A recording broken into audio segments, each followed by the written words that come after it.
Olá, queridos amigos. Sejam bem-vindos ao canal Estudar Kardec, para mais uma edição de Falando de Espiritismo.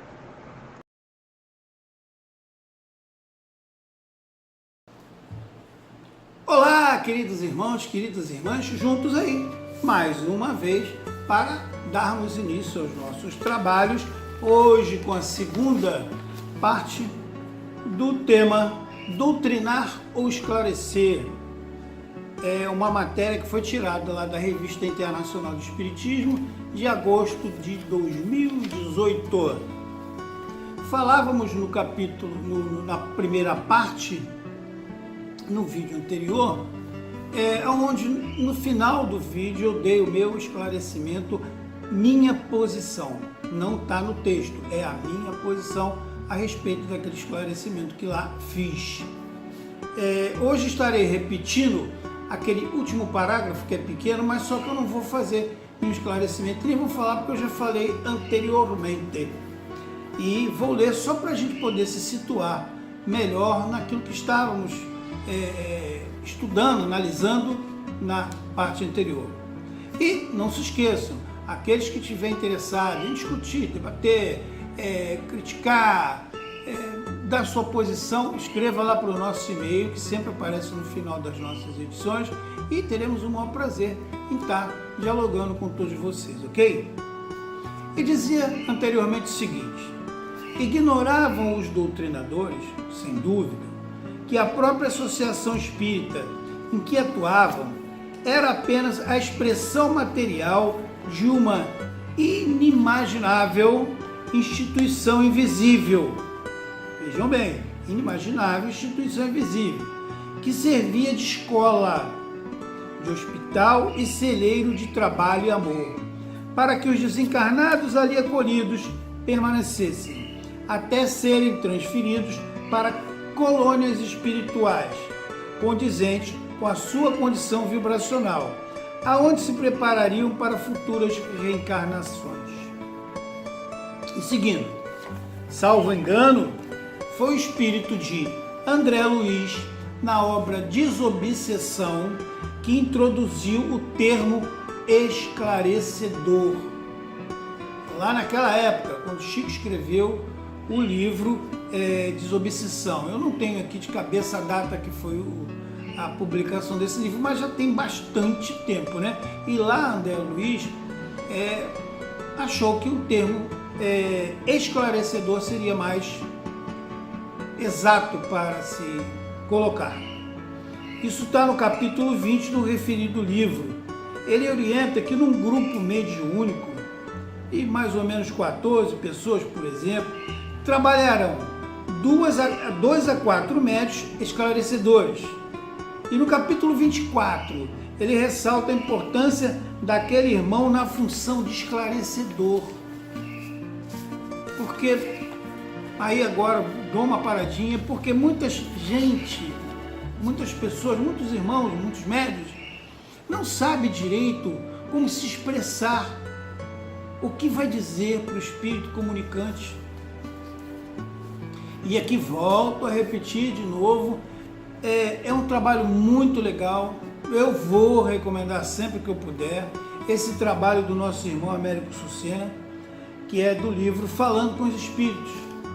Eu tenho aí no canal todo o estudo completo eu gravei um estudo completo desse livro, muito bom. E estou aí disponível também para, se alguém quiser fazer algum convite para aplicarmos esse estudo para um grupo maior dentro de uma casa espírita, é só entrar em contato com a gente, ok? Voltando ao termo doutrinador, trazemos a lembrança do nosso emérito e saudoso Hermínio Miranda, que reconheceu a impropriedade do apelido dado àquele diálogo com os espíritos. Isso está lá no livro Diálogo com as Sombras, de Hermínio Miranda. Num grupo mediúnico, chama-se doutrinador a pessoa que se incumbe de dialogar com os companheiros desencarnados necessitados de ajuda e esclarecimento. Qualquer bom dicionário, diz ele, leigo, dirá que doutrinar é instruir em uma doutrina ou simplesmente ensinar, o que não é o nosso caso, né? Quando estamos lá nas sessões de desobsessão, ou alguns lugares já estão até usando sessão de esclarecimento, já estão usando essa terminologia, não é sessão de desobsessão, é sessão de esclarecimento, e é muito mais interessante usar esse termo. Parece-me que ele é mais suave, que as pessoas de fora captam melhor quando usamos essa terminologia. E aqui já começamos a esbarrar nas dificuldades que a palavra doutrinador nos oferece, diz Hermínio Miranda, no contexto da prática mediúnica.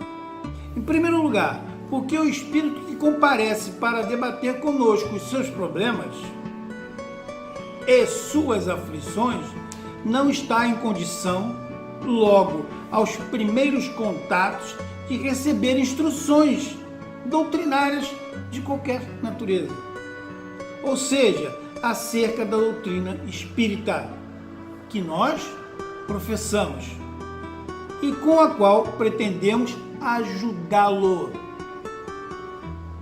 Ele não vem disposto a ouvir pregação, nem predisposto ao aprendizado como ouvinte paciente ante um guru evoluído.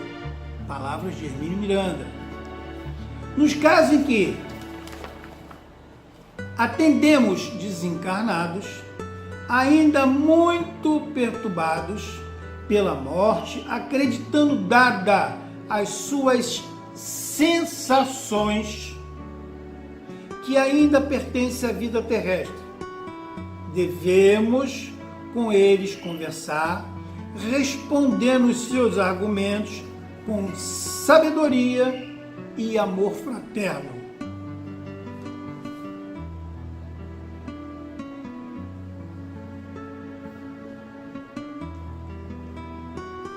Afastando-lhe as preocupações que os atormentam, infundindo-lhe paz e esperança.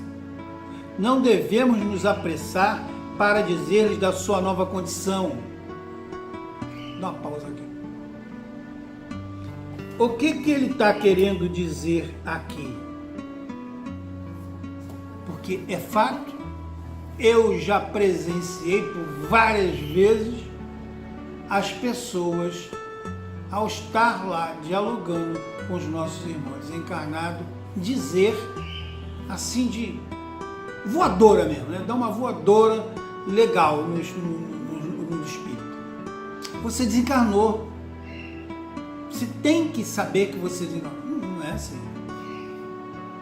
Com muita calma, com muito carinho, com muita paciência, que vamos esclarecer a ele o tal fato que ele está desencarnado, mas de uma maneira que vamos dando a ele subsídios para que ele mesmo sinta que ele já não faz parte mais desse mundo corpóreo.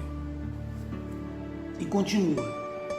Se sentirmos que não faz necessária essas revelações, são ali levados, porque seus fluidos grosseiros ainda nos lhe permitem entrar em contato com os espíritos mais adiantados. Viram? Dependendo do estado do espírito, ele não vai estar entregue, a sua visão espiritual não vai estar aberta a todas as pessoas, a todos os outros espíritos, que lá estão. Então, aquela coisa que eu falei lá na primeira parte, que ainda não aceito a terminologia, vai lá, vai cegar, vai ser recebido por A, B, C, D. Não é bem assim. Ainda tem aquela tormenta, a visão dele ainda não está aberta para tudo.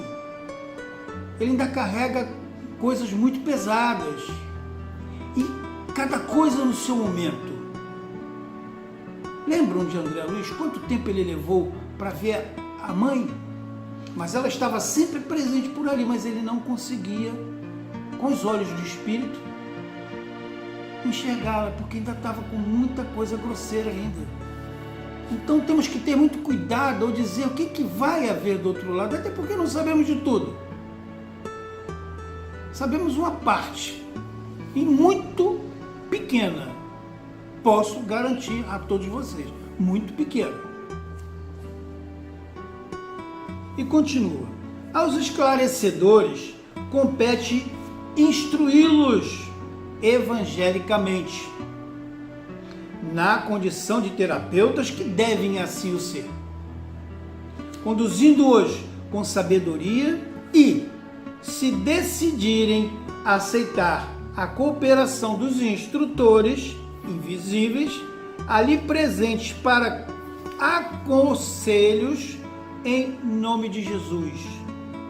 Fortalece essa concepção dada agora nesse momento a nossa escritora Sueli Caldas, quando ela afirma o seguinte: esclarecer em reunião de desobsessão é clarear o raciocínio, é levar uma entidade desencarnada através de uma série de reflexões a entender determinado problema que ela traz consigo e que não consegue resolver ou fazê-la compreender que as suas atitudes representam um problema para terceiros, com agravante para ela mesma.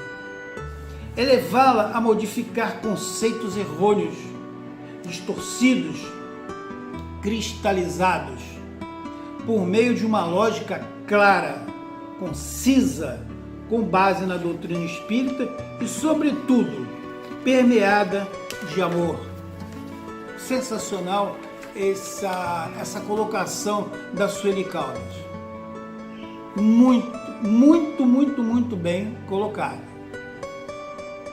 Concluímos lembrando o que diziam os espíritos ao professor Rivail com relação ao nome dado a tal ou qual coisa.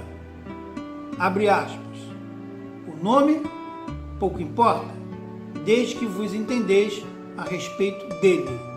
Fecha aspas. E é por aí. Se você souber o significado correto, o nome está pouco importando. E é exatamente isso que devemos fazer. O esclarecedor ou o dialogador de hoje foi o doutrinador de ontem. Prestem bem atenção. É exatamente isso que devemos fazer. O doutrinador, o esclarecedor ou dialogador de hoje é o doutrinador de ontem. O que deve mudar é o comportamento dele ou dela diante da entidade que está sendo socorrida, estando seguro do seu papel, que é dialogar com a entidade comunicante, seja um desalmado vingador ou um infeliz sofredor. E aqui volto outra vez a dizer, nesse livro, Falando com os Espíritos, nós vamos ver determinados detalhes que a gente fala assim, poxa mesmo, se eu estivesse usando essa terminologia na hora que eu estou conversando com o Espírito, eu estava errando muito. Eu aprendi isso agora, depois de muitos anos. Eu vim ver quantos erros, que ainda cometo alguns, quando me é possível ajudar nesses trabalhos, eu ainda me vejo, me pego ainda, por causa daquela coisa que vem de muito e muito tempo, sempre aquela mesma, falando sempre a mesma coisa, eu me pego em erro, dos mais básicos possíveis, às vezes até em recepcionar o espírito, tipo, boa noite, seja bem-vindo. Não é por aí. Mas a gente vai corrigindo isso com o tempo. Isso não vai ser feito assim não é instantâneo. Instantâneo é Nescau. Aí é a prática que vai nos levar a fazer essas mudanças. Não estou aqui dizendo também que tenham que mudar, mas eu acho certo e correto trazermos para os dias de hoje colocações mais fáceis, mais claras, para que o futuro trabalhador da casa espírita tenha uma facilidade melhor. Não adianta usar termos, palavras que usavam eles lá em 1800 e qualquer coisa, que ninguém vai entender, que ninguém vai saber o que é. A gente, infelizmente, tem aí muitos palestrantes em suas palestras falando palavras que, se tu não tiver um dicionário à mão, tu não sabe o que é. Está na hora de mudar isso. Mudar de que maneira? Nos mudando, nos atualizando. É o que a gente vem falando e vamos falar no decorrer desse ano todo, se Deus assim permitir. Está estudando sempre. O estudo tem que ser contínuo, não pode parar.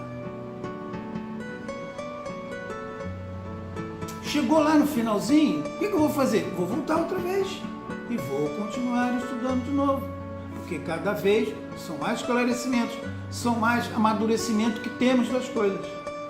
E aí está a grande importância do estudo contínuo nas casas espíritas.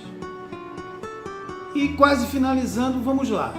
O diálogo construtivo deverá tornar clara alguma ideia alimentada pelo comunicante, iluminar a sua mente no sentido de tirar as dúvidas que possa ter a respeito de algo da sua atual condição espiritual, tornando ela compreensível e aceitável, elucidar, explicar e informar, tudo feito com base nos postulados do Evangelho, iluminados pela luz da doutrina consoladora.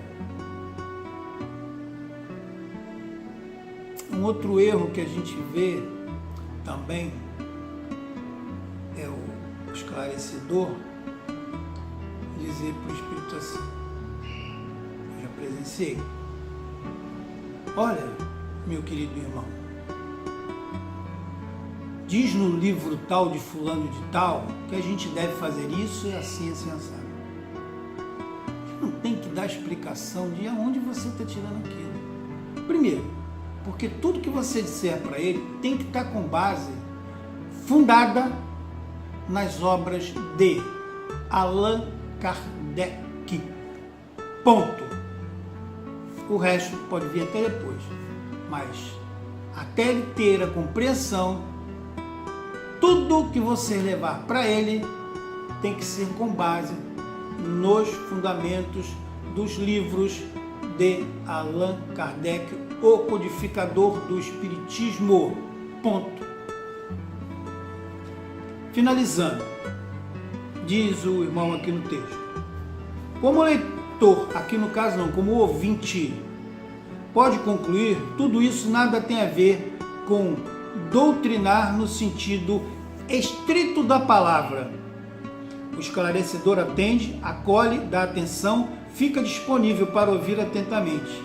Examina a condição do enfermo, amortece a sua resistência à mudança e encaminha a solução do problema do acolhido à espiritualidade que administra o trabalho de assistência aos desencarnados, e encerra ele aqui esse trabalho.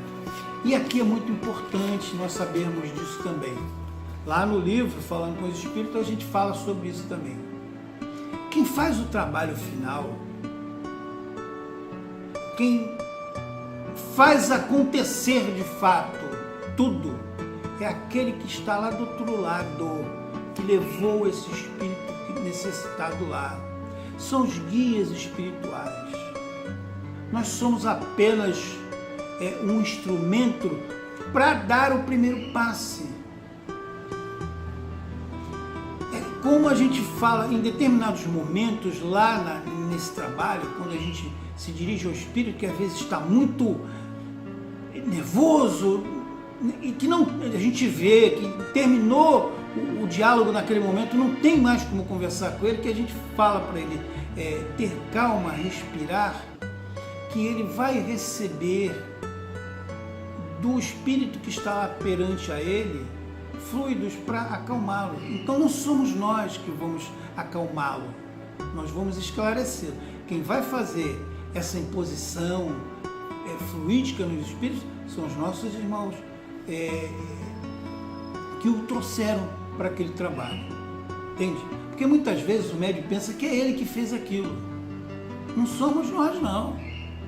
Nós não estamos com essa bola toda, não. É o pessoal lá do outro lado. Nós somos apenas o apoio. Graças a Deus, nós somos o apoio. A gente está aqui dando o pontapé inicial. E o resto é feito lá pela espiritualidade. Só para dar uma esclarecida, esse texto dos nossos irmãos que postaram lá na Revista Espírita Internacional foi com base nas obras de Allan Kardec, de Hermínio Miranda e nas obras da Sueli Caldas. Foi que eles se basearam e fizeram esse texto muito bacana, que tem como título Doutrinar ou Esclarecer os Espíritos. Queridos irmãos, queridas irmãs, muito obrigado pela atenção de todos vocês. Eu espero receber, como sempre, alguns e-mails, pedindo informações, esclarecimento, dialogando, debatendo, conversando, para que a gente possa aumentar mais os nossos conhecimentos através do diálogo, ok? Fiquem com Deus e até o nosso próximo encontro aqui no canal Estudar Kardec. Não se esqueçam, hein? Espiritismo sem Kardec é espiritismo sem qualidade. Até o nosso próximo encontro. Tchau, tchau. Um beijo em seu coração.